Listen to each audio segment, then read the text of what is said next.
Hello, everybody. My name is Lucas. In November 2020, my brother Mateo contracted COVID-19 like so many of us did. But unlike most of us, he hasn't yet recovered. Mateo is now what is known as a COVID long hauler, a title given to those whose COVID symptoms last more than 3 months. So, yeah. In all this time, he's been documenting his ups, downs, victories, and setbacks through journals, medical records, and love letters to you, the listener. And if he's come to one conclusion, it is that COVID is stupid.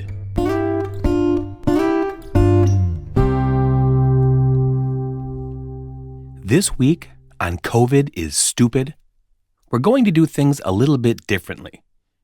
Mateo is going to rest his voice, literally and figuratively, and instead, he's asked me to share something with you that he shared with me a while back. See, a few years ago, when Mateo's COVID was relatively new for me, but plenty old to him, he sent me this personal essay written by Christine Miserandino entitled The Spoon Theory. Now, you've no doubt heard us mention spoons in previous episodes, and you've likely surmised what they're representing. But we'd like to share with you where this comes from. So, without further ado, here is Christine Miserandino's The Spoon Theory, read by me. My best friend and I were in the diner talking.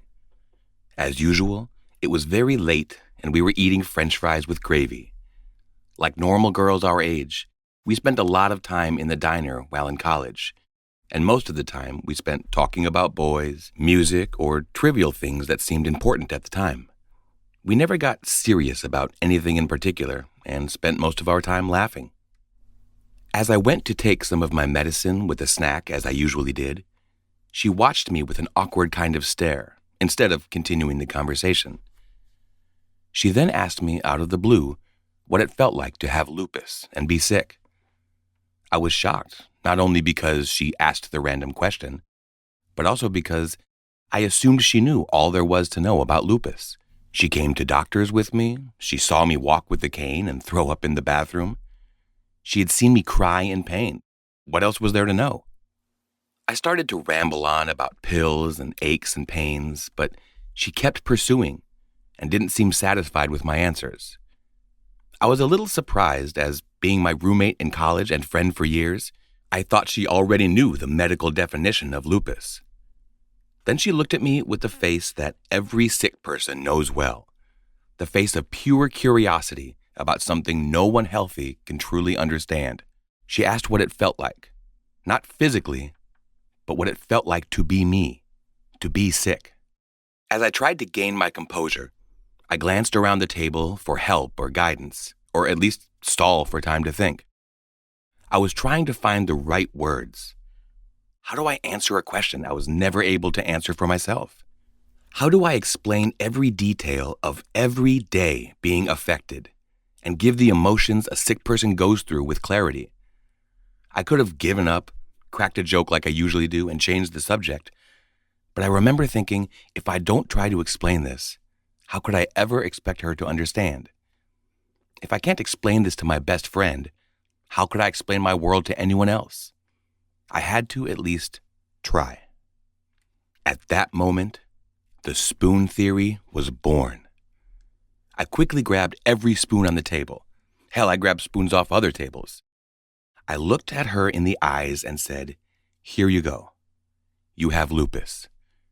She looked at me slightly confused, as anyone would when they were being handed a bouquet of spoons. The cold metal spoons clanked in my hands, and I grouped them together and shoved them into her hands. I explained that the difference in being sick and being healthy is having to make choices or to consciously think about things when the rest of the world doesn't have to. The healthy have the luxury of a gift without choices, a gift most people take for granted. Most people start the day with unlimited amount of possibilities and the energy to do whatever they desire, especially young people. For the most part, they do not need to worry about the effects of their actions. So for my explanation, I used spoons to convey this point. I wanted something for her to actually hold, for me to then take away, since most people who get sick feel a loss of a life they once knew. If I was in control of taking away the spoons, then she would know what it feels like to have someone or something else, in this case lupus, being in control. She grabbed the spoons with excitement. She didn't understand what I was doing, but she's always up for a good time, so I guess she thought I was cracking a joke of some kind, like I usually do when talking about touchy subjects. Little did she know how serious I would become. I asked her to count her spoons. She asked why, and I explained that when you're healthy, you expect to have a never-ending supply of spoons. But when you have to now plan your day, you need to know exactly how many spoons you're starting with. It doesn't guarantee that you might not lose some along the way, but at least you know where you're starting. She counted out 12 spoons. She laughed and said she wanted more. I said no, and I knew right away that this little game would work when she looked disappointed, and we hadn't even started yet. I've wanted more spoons for years, and I haven't found a way yet to get more. Why should she? I also told her to always be conscious of how many she had, and to not drop them because she can never forget that she has lupus. I asked her to list off her tasks for her day, including the most simple. As she rattled off daily chores or just fun things to do, I explained how each one would cost her a spoon. When she jumped right into getting ready for work as her first task of the morning, I cut her off and took away a spoon. I practically jumped down her throat. I said, no, you don't get to just get up. You have to crack open your eyes and then realize you're late. You didn't sleep well the night before. You have to crawl out of bed, and then you have to make yourself something to eat before you can do anything else, because if you don't, you can't take your medicine. And if you don't take your medicine, you might as well give up all your spoons for today, and tomorrow too. I quickly took away a spoon, and she realized she hadn't even gotten dressed yet. Showering cost her a spoon, just for washing her hair and shaving her legs. Reaching high and low that early in the morning could actually cost more than one spoon, but I figured I would give her a break. I didn't want to scare her right away. Getting dressed was worth another spoon. I stopped her and broke down every task to show her how every little detail needs to be thought about. You cannot simply just throw clothes on when you're sick. I explained that I have to see what clothes I can physically put on. If my hands hurt that day, buttons are out of the question. If I have bruises that day, I need to wear long sleeves. And if I have a fever, I need to wear a sweater to stay warm, and so on. If my hair is falling out, I need to spend more time to look more presentable. And then you need to factor in another 5 minutes for feeling badly that it took you 2 hours to do all of this. I think she was starting to understand when she theoretically didn't even get to work, and she was left with 6 spoons. I then explained to her that she needed to choose the rest of her day wisely, since when your spoons are gone, they are gone. Sometimes you can borrow against tomorrow's spoons, but just think how hard tomorrow will be with fewer spoons. I also needed to explain that a person who is sick always lives with the looming thought that tomorrow may be the day that a cold comes, or an infection, or any number of things that could be very dangerous. So you do not want to run low on spoons, because you never know when you will truly need them. I didn't want to depress her, but I needed to be realistic. And unfortunately, being prepared for the worst is part of a real day for me. We went through the rest of the day, and she slowly learned that skipping lunch would cost her a spoon, as well as standing on a train, or even typing at her computer too long. She was forced to make choices and think about things differently. Hypothetically, she had to choose not to run errands so that she could eat dinner that night. When we got to the end of her pretend day, she said she was hungry. I summarized that she had to eat dinner, but she only had 1 spoon left. If she cooked, she wouldn't have enough energy to clean the pots. And if she went out for dinner, she might be too tired to drive home safely. Then I also explained that I didn't even bother to add this into the game, that she was so nauseous that cooking was probably out of the question too.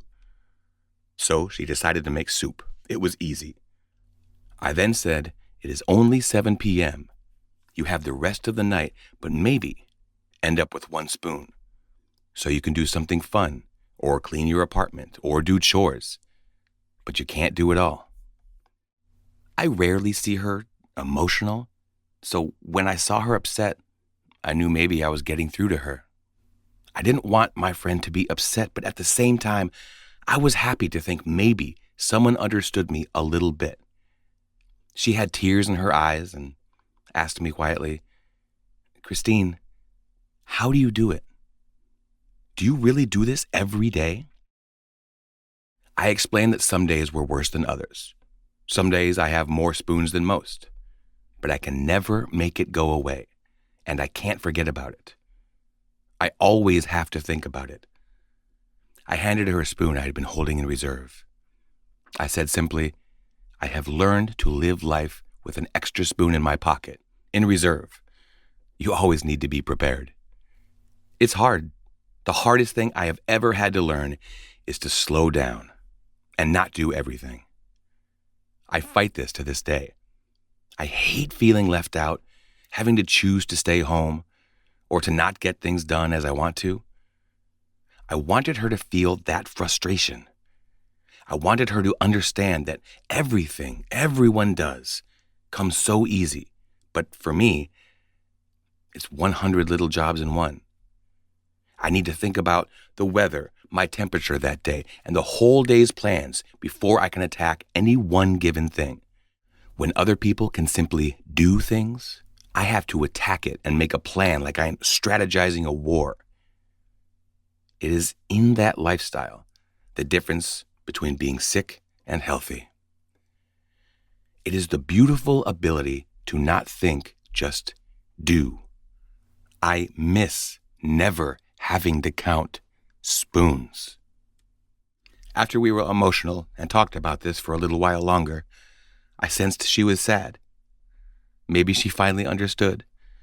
Maybe she realized that she never could truly and honestly say she understands. But at least now, she might not complain so much when I can't go out for dinner some nights, or when I never seem to make it to her house, and she always has to drive to mine. I gave her a hug when we walked out the door. I had 1 spoon in my hand, and I said, "Don't worry. I see this as a blessing. I have been forced to think about everything I do. Do you know how many spoons people waste every day? I don't have room for wasted time or wasted spoons, and so I chose to spend this time with you." Ever since that night, I have used the spoons theory to explain my life to many people. In fact, my family and friends refer to spoons all the time. It's been a code word for what I can and cannot do. Once people understand the spoons theory, they seem to understand me better. But I also think they live their life a little differently too. I think it isn't just good for understanding lupus, but anyone dealing with any disability or illness. Hopefully they don't take so much for granted, or their life in general. I give a piece of myself in every sense of the word when I do anything. It's become an inside joke. I've become famous for saying to people jokingly that they should feel special when I spend time with them, because they have 1 of my spoons. That was The Spoon Theory by Christine Miserandino, who is an author, blogger, mother, lupus awareness advocate, and I'll bet the kind of person who would forgive me for butchering her name. You can check out more of her work at butyouDon'tLookSick.com. Mateo sent that to me a few years ago, and it was really helpful in visualizing the kinds of things that I could or could not expect or ask, or the ways that my help could mean more than I even know. And hopefully, that gives you a little bit of perspective too. Every time I see a spoon now, this is what I think of. And maybe you will too, but don't let it ruin your soup. You can get a hold of us at COVIDIsStupid2020 stoopid@gmail.com. And remember that stupid is spelled with 2 O's, not a U. We're on Instagram and Facebook and YouTube at COVID is Stupid. And now we are available anywhere that podcasts are streamed. But that's all out of us today. So why don't you grab yourself a handful of spoons, run outside, find someone you don't know, and hand one over. And when they ask why, you say, 'cause COVID is stupid.